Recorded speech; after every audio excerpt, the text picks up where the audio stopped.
Does it count as a good book if you knew it was going to be good, or like a book that I would read again if I knew it was going to be good in the first place?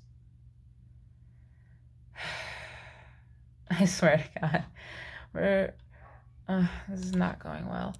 Um, so the next book I'm gonna talk about is Dragon Assassin, and it's Dragon Assassin Shadow Hunter, and it's the second book in the Dragon Assassin series. Probably the low point. I hope it's the low point. Um, we left off with Carmen having a dragon eye, and she's in league with a dragon named Brax, who brings me so much joy. And her brother killed all the assassins, and he tried to kill her. Um, so Brax is still pissed about their deal. I forgot about their deal like halfway through, and Carmen needs to know Corwin's plan to track him down. So she has an old man mask, and so no one will know that it's her. And she finds Gregum Horace, who is Corwin's rich boy accomplice. Carmen pretended to be Corwin, and she tied him up, and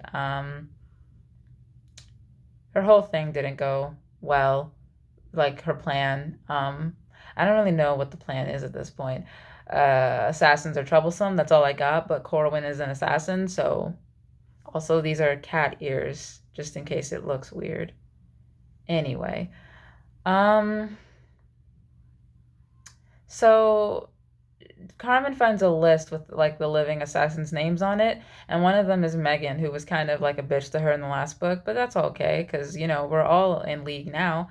So she goes to find Megan, and Megan is with Throd, and they think that she's working for Corwin, and he wants to kill the assassins to gain the king's favor. Alright. Carmen convinces them that she's not going to kill them, and she doesn't tell them about the dragon eye, but she does convince them to help her. So they work together, and Carmen gets a charm for her eye from a weird witch lady.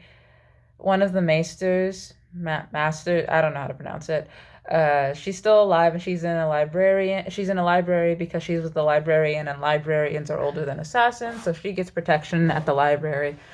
Um, yeah, but she's still pretending to be a man because, you know, better to just make sure that everything's fine.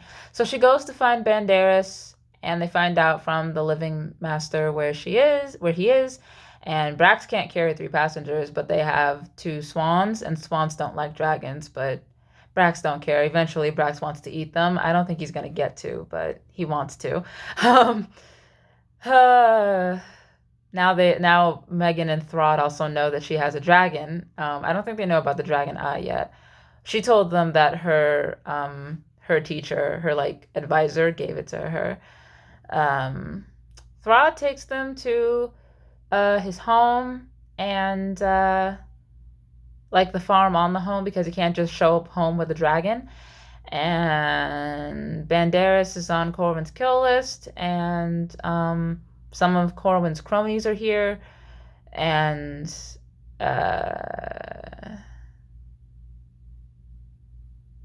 Carmen's like experiencing some shit with the dragon eye. She's like seeing some of the future, kind of. And Brax can also see through her eye. It's how he saves her later when Banderas turns out to be a shithead. Banderas also gets killed. Um, yeah. But now Cora knows that she has a dragon, so, and he escapes for now. Corwin's motivation is empty, and I can't understand it. Like, you could have been well known for also being an assassin. Why do you think that the assassins are troublesome?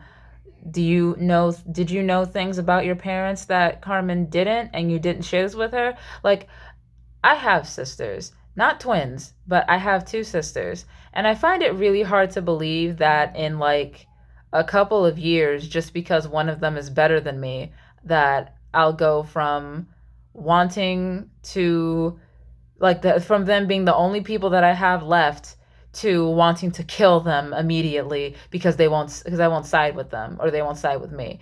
Like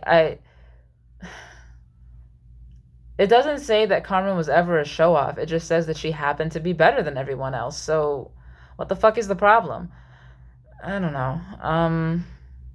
And also, as far as I understand it, twins, even the fraternal ones, have a closer bond than normal siblings do. Normal siblings, they say that like twins are some type of fucking anomaly. Than like just older, younger sibling pairs or groups do. So I find that really hard to believe.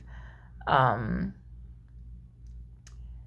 Also, why does Corwin think that no one would rise up against him if he's the only assassin left? And one assassin can't take on an army. Trust me, I've played Assassin's Creed. It doesn't work like that. Um, I also still like Carmen and the fact that she doesn't have a love interest. That's pretty great. Throd and Megan are whatever. They're there. It's hard to form attachments. Brax thinks with his stomach, and it's the most hysterical thing ever. Every time he doesn't want to fly, it's because he's hungry or some shit like that. It's really funny. Yeah. I have to keep reading because I kind of want to know what's going to happen. So I guess these first books, we're just going to do 2 per video. So this will be the 6th book that I've done, which is fine. The next book is called My Fair Assassin, unfortunately, and it came out in 2016, and it's by C.J. Anaya. And the genres are romantic fantasy, and medieval romance. My Fair Assassin, man. So the dude's here to kill her, and she's just staring at him, and he's like a fae, and assassination isn't murder when it serves the kingdom, whatever. The girl has supernatural, but it's also in first person, which is why I didn't know her name for most of it. I don't remember her name either. Krista? I think her name is Krista. Yeah. But it's in first person, and the assassin doesn't know her name because who sends an assassin out without telling them the target's name? But yeah, so the girl has supernatural abilities and isn't told why her death, and he wasn't told why her death was ordered. She also smells woodsy, so he's gonna figure out what she is and why she's like that. And Assassin Boy lacks all social skills and clearly hasn't had enough humans in his life if he doesn't understand sarcasm. Touching him makes her skin tingly. And he plans to stay with her and like pay for all of her expenses and shit like that. And girl is completely against this, but he ain't leaving.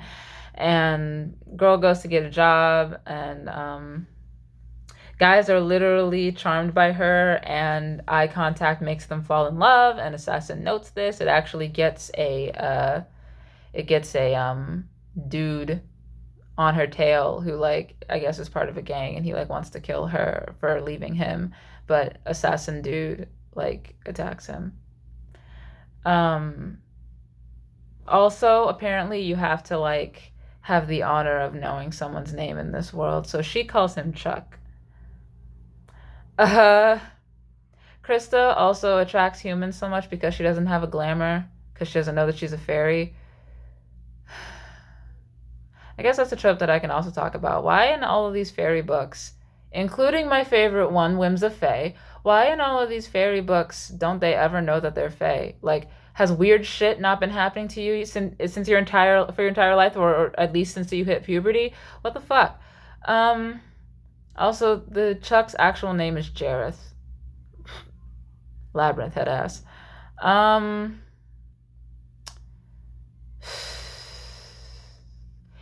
He wipes Eddie, like the guy who's stalking her, Eddie, he wipes their memories of Krista. And Krista's still in denial, and she's in her apartment with Jareth, and he's going to pretend to be her mate to discourage male attention and figure out why the monarchy wants her dead. Krista is an orphan living in a shitty foster home, and she's been abused and mistreated, and Jareth won't tell him by who. All fae books have the same tropes, but some of them are just better done than the other ones. Like, Whims of Fae is really good. That shit got wild. We'll talk about it later. So they do experiments to prove that she's a fae, and then another assassin shows up because Jareth didn't report back, so they got worried. And Jareth is a prince. Why the prince is an assassin, that's a very dangerous job for a prince to have, but whatever. Jareth and Krista might also be fated mates. Krista's been marked for death for a while, and she wants her dead because she's unseelie, because she's a winter fae, and for some reason winter and fall are unseelie, and summer and spring are seelie. It just means good fae, bad fae. That's all that means. More or less. Like, some books have it rather nebulous whether unseelie are actually bad fae. The seelie treat them like that.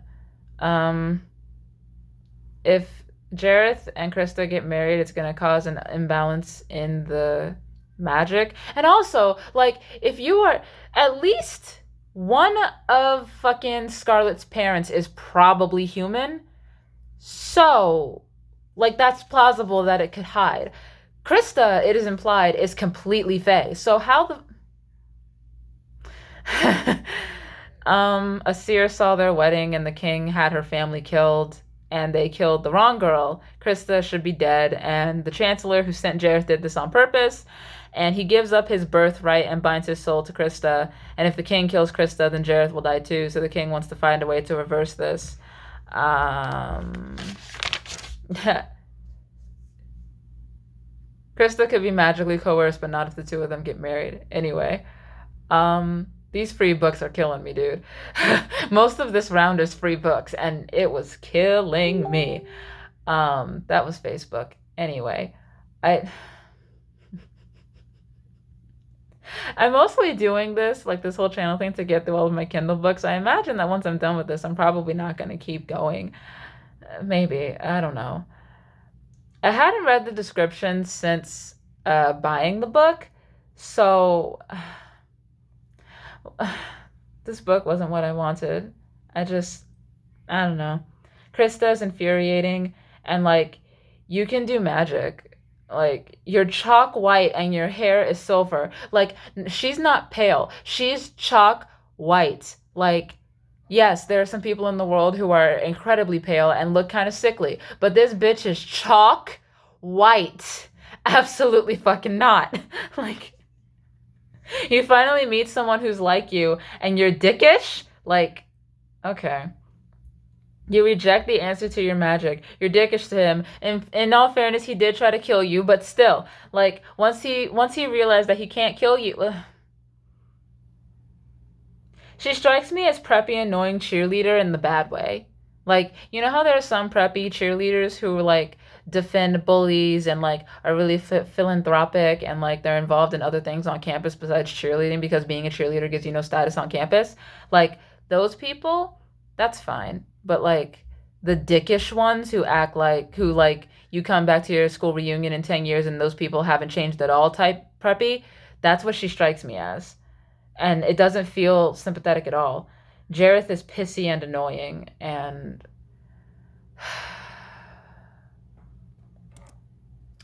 honestly, in theory, free Booksy is a good idea. But so many of these books, because I get all my books from Amazon, and I don't know about Nook, because I've only read like 4, and maybe I just found some bad ones. But all of the books that I've read from Amazon, they really gotta vet their writers better. Dear fucking Lord.